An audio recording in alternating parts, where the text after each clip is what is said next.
పడద్దు అండగా ఉంటామంటూ TDP MLA బంధువుల చేతుల హత్యకు కురుబ లింగమయ్య కుటుంబానికి మాజీ సీఎం వైఎస్ జగన్ భరోసా. బాధిత కుటుంబ సభ్యులతో ఫోన్లో మాట్లాడి ధైర్యం చెప్పిన వైఎస్ఆర్సీపీ అధినేత అన్నటువంటి వార్తని హైలైట్ చేశారు. లేకపోతే విద్యాశాఖలో స్టడీ లీవ్ రగడ, ఎస్సీ ఎస్టీ ఉపాధ్యాయులకు స్టడీ లీవ్ ఇవ్వడంపై విద్యాశాఖ డైరెక్టర్ ఆగ్రహం.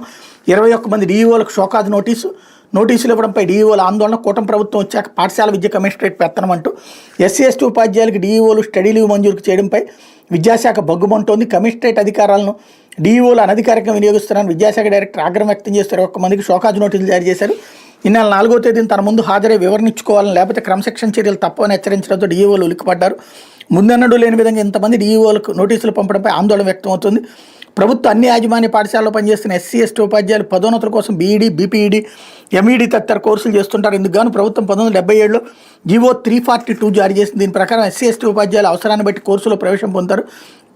వీళ్ళకి 2 ఏళ్ల వరకు వేతనంతో కూడిన స్టడీ లీవ్ మంజూరు చేయాలి.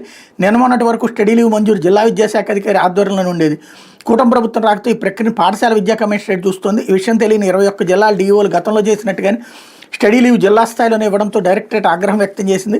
షోకాజ్ నోటీసులు పంపించింది. నోటీసుల్లో పేర్కొన్న జిల్లాల డీఈఓలు ఈ నెల 4న డైరెక్టర్ ఎదురుగా స్వయంగా హాజరు కావాలని, లేదంటే చర్యలు తీసుకుంటామని హెచ్చరించారు.